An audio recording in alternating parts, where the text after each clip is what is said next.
Hey, what's up, everybody? Your boy 757TCG. And today on Trading Card Gambit, we're going to discuss how to prepare for events and specifically larger events. Because I do believe you do want a clear distinction between that, because I do think preparing for like a locals or maybe just like something that's slightly above a locals, like maybe you might have a few more people out of town coming in. Like for Flesh and Blood, this would be like a skirmish or something like that, or like a 1K versus like a ProQuest Nationals, Road to Nationals, Worlds, etc. Right? For Magic, this would be like F&M versus a GP or Pro Tour. For Yu-Gi-Oh, this would be like the equivalent of like a YCS or something, or a WCQ, something like that, right? So the first thing I always do, I have a few different processes that I do, but the current one I'm on, and I have went back and forth, is right when I know I'm going to be attending an event. Like I said, I usually want to know I'm attending an event before I do the very specific prep work, because how I do my prep work changes how I do like my week to week, right? So let's say we're playing Flesh and Blood. Let's do Flesh and Blood, because obviously that's the game I'm almost known for, and most of you guys probably understand. We have Worlds coming up in like 2 or 3 weeks or something. Unless I was attending that. Obviously, I know Lexi will be gone, but let's just pretend like she's already gone. We have the defined meta and how people are going to be decking their decks. I would get like a spreadsheet or something, and if you guys know those fighting game matchup charts, right? I would outline every single deck that I think I can play to a world's level. This is not every deck that I can build. This is every deck that I say, okay, in theory, if this was to be the best deck I could lock in, given the matchup chart, do I feel comfortable playing it? Because in theory, right, let's just say, I'm just going to say random, Bravo is like the best deck I could be playing, but I'm like really dogging me at Bravo. Well, I'm not even going to put that on the list because it might have the highest score, but it's not going to net me the most because I just can't play it, especially with the low amount of prep time that I would have. I would need to get to a certain level, and it's just not something that I find very consistent. So I'd look, okay, all the decks I can build on one column in your Y column. Now in your X column, I would write every single deck that you think will be there. Now, obviously, in a metagame like this, in theory, anything can be there. And just not putting a matchup on there might actually skew your results. Because let's just say, for example, you have a really bad Prism matchup. Well, if you put it on there, well, a deck is going to look way worse than another deck that has a good Prism matchup. But then you got to weigh, well, how much Prism is actually going to be there. And then like you kind of have to give that little give and take. And that's probably one of the harder parts of all of this.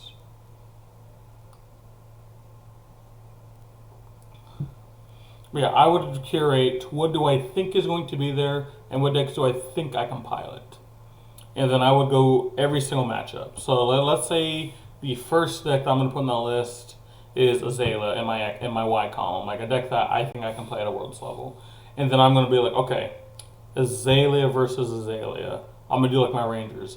Then I'm going to do my Wizards, like Ice and Arcano. Then I'll do my Guardians. Then I'll do my Warriors. And I'll go this until I feel like I have enough data on the Y column. And then let's go to the next deck. Like let's say the next deck is Control Dash. Next deck, Icelander. Next deck, Fi. Next deck, next deck, next deck.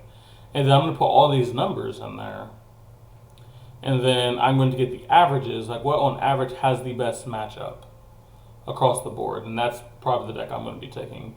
The reason why I think that is a very easy way to do it, because this eliminates a lot of this deck in theory could be good against this and that, but it's bad against that. But like, maybe I do this. Like, no, I want the data to tell me what I should be playing. Because how these are, this is me looking at my matchup and being like, I think this is how much I'm favored versus non-favored. If I say this matchup is a 60-40, I already predetermined my matchup, so I don't have to be like, okay, well, what's in the meta right now? Can I do a thing I can fight this? I already know. All of that's already done. Now I just have to find my hero, Then next is work on the list. So once you find your list, and this goes for every single game with this strategy, once you find your hero or your deck, we're going to start on our list. I wouldn't even start building a list yet, unless you're like on a brand new archetype, like that you're trying to like unveil, or like a very small known. Like if this is like a very well known deck, I would look at like the past like 3 or 4 tournaments. Okay, how are these decks succeeding? Are these decks even succeeding? Are they teching for something specifically? Especially if people have tournament reports and stuff. Tournament reports can be a very, very big help, because you can be like, okay, so they ran into this matchup, this matchup, this matchup.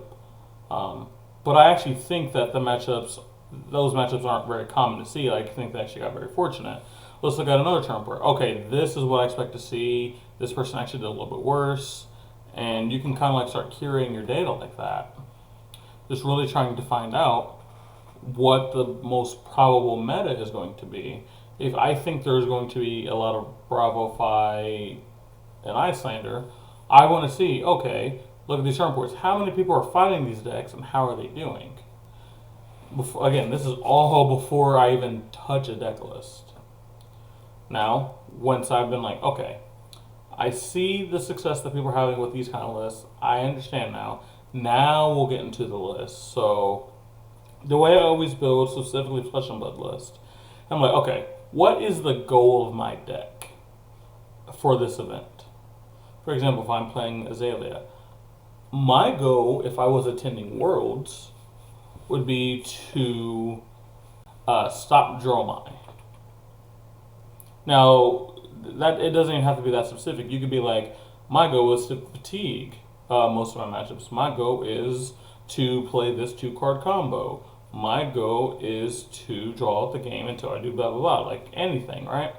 My goal for this world would be to stop Dromai. So now let's start our list. What are the things that we can do to accomplish my goal?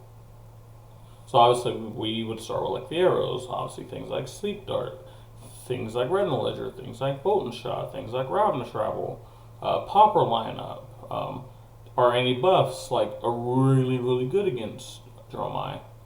And then we just start from there. And like once I find, okay, I think that any possible tech options or anything special that I would want against Dromai is in there, then I'm like, okay, what is like the very general stuff? Like what stuff just kind of flows nice in the deck?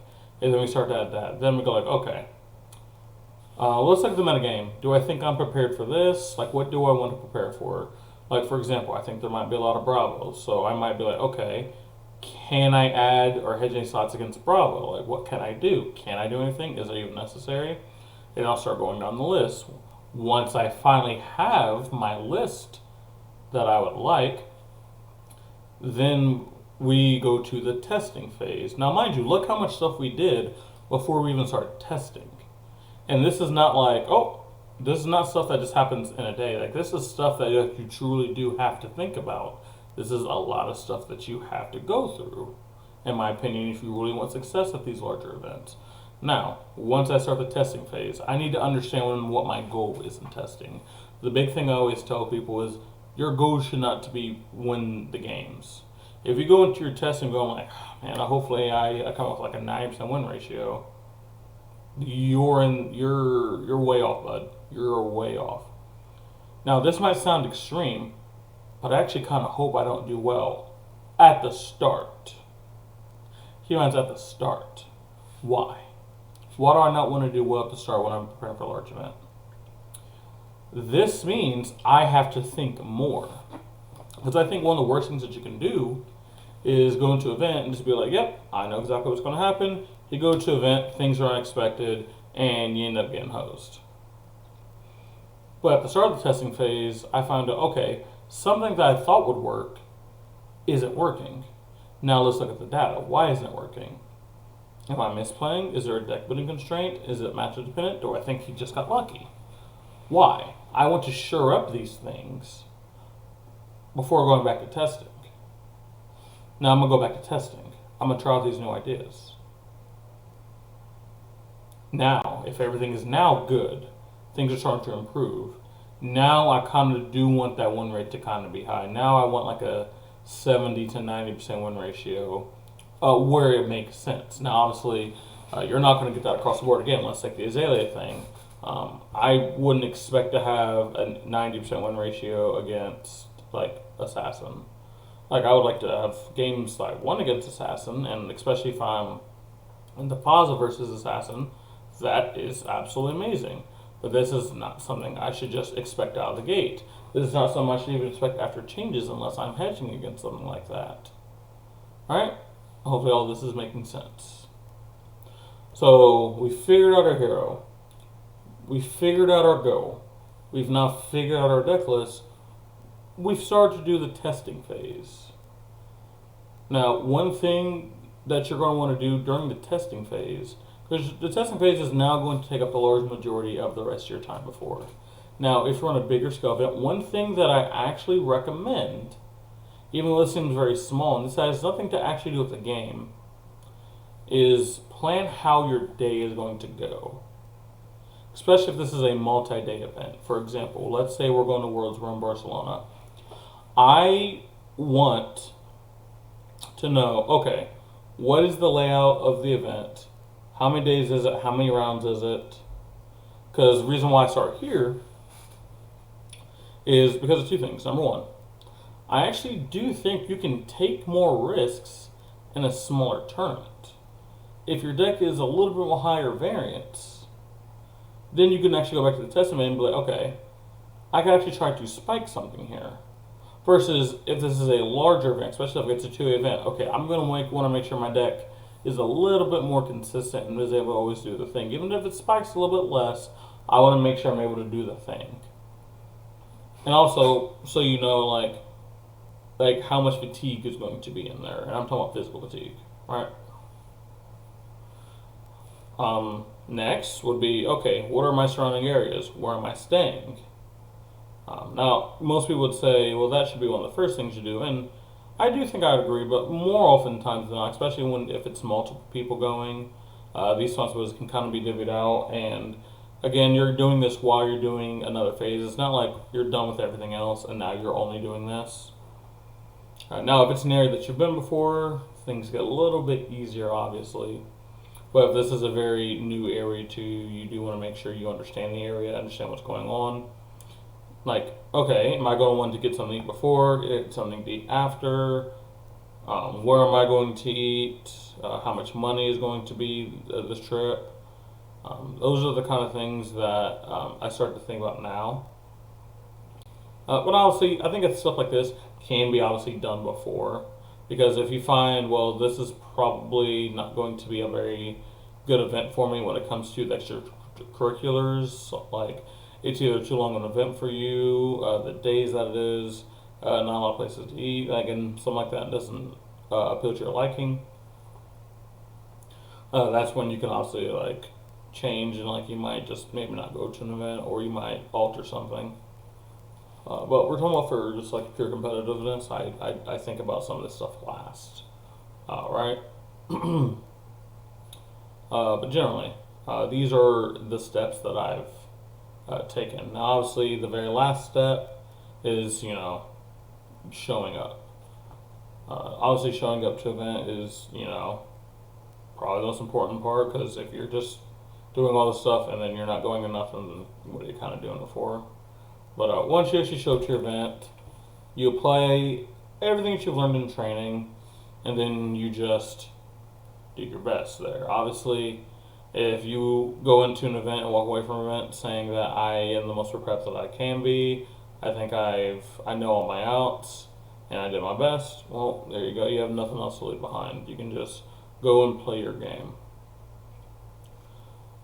This is going to be more of a shorter video, but I do think I tried to compact everything, and I do think the actual process is simpler. It is just the steps within this process are very long. Like, for example, the actual training is going to be very long. The deck building is going to be very long. But, like, there's not much to the deck building. It is just making sure that you cross everything out and understand everything. If you guys enjoyed this video, make sure you guys like, and subscribe, comment down below what you guys want to see next. This has been your boy 7 TCG. I'll see you guys next time. Peace.